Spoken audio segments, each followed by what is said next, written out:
Neįtikėtina tapo akivaizdu. Jeigu ne šie jaunuoliai, tinkantis vartoti maisto produktai būtų atsidūrę ten, kur traiškoma ir trombuojama be jokio gailesčio. Žodžiu, čia man atrodo, kokiem 3 žmonėm, taip sočiai, porą dienų pietums būtų kas pavalgyti. Maistas, kuris yra pagaminama žmonėm valgyti, kur įdedama nemažai pastangų, sunaudojama daug energijos, vandens ir gamtos išteklių, brangus žmogaus darbas yra naudojamas, kad tas maistas turėtų pirmiausia būti pasiūlomas žmonėm.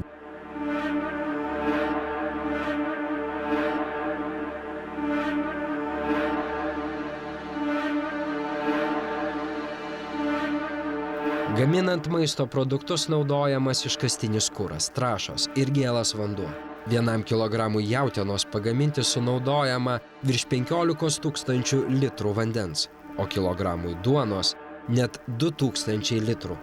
Milžiniški kiekiai išmetamo maisto neigiamai veikia aplinką. Didžioji dalis maisto atliekų patenka į sąvartynus, kur pūvantis maistas išskiria anglies dioksidą ir nuodingas metano dujas. Pastarosios teršia atmosferą 20 kartų stipriau nei CO2 ir tuo smarkiai aštrina klimato atšilimo problemą.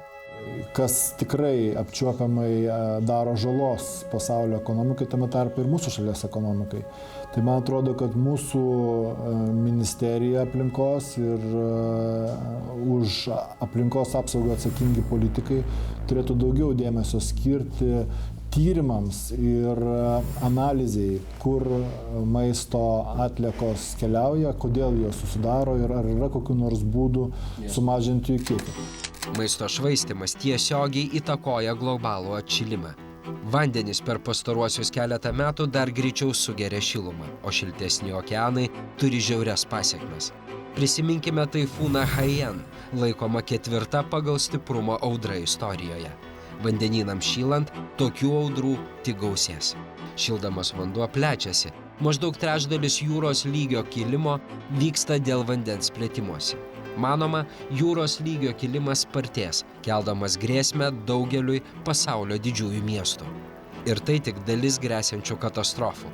Globalinis atšilimas tęsiasi, o priemonių užkirsti tam kelią reikia imtis jau dabar. Europos komisija maisto švaistymą priskiria prie opiausių šio amžiaus problemų. Tai problema, kurią būtina kuo greičiau spręsti. Tam, kad maisto švaistymas mažėtų, privalu aplinkosaugos organizacijos taikyti sudarytą piramidę.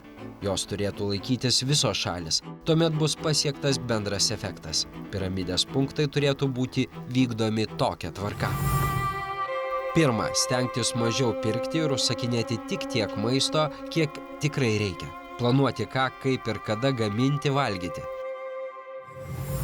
2. Atliekančių maistu pasidalinti su skurstančiais. Žmonėms tinkamus vartoti maisto produktus atiduoti labdaros organizacijoms.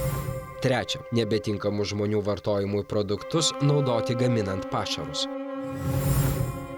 4. Maisto produktus, kurie nebetinkami žmonių vartojimui ar pašarams, naudoti komposto gamybai, dirvos tręšimui, elektros energijos ar kuro gaminimui.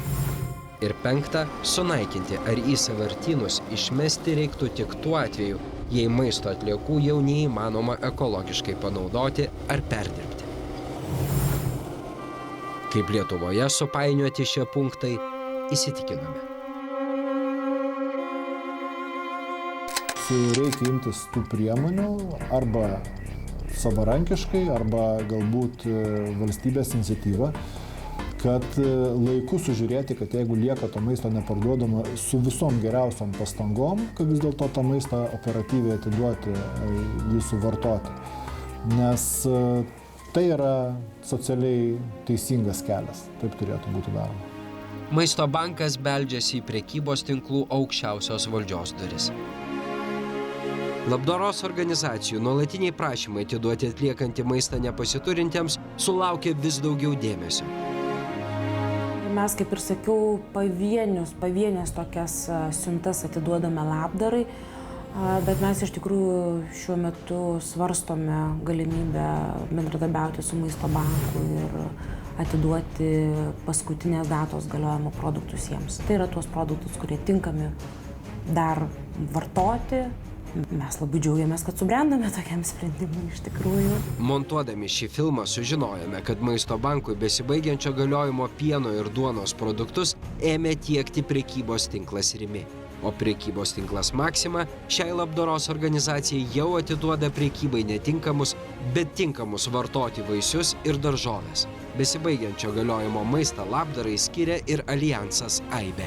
Kaip supratome, jau galima tikėtis, jog atliekamą maistą labdarai dovanos ne tik ūkininkas Saulius Dambrauskas, Eugesta, Mantinga, pieno žvaigždės, Nestlé Baltic, bet ir kiti maisto gamintojai ir tiekėjai.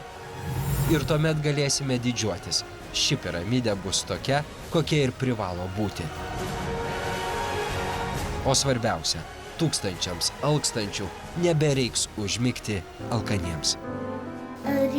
Net pasakose atrasime eilutes, kurios išmokys nešvaistyti maisto be reikalo.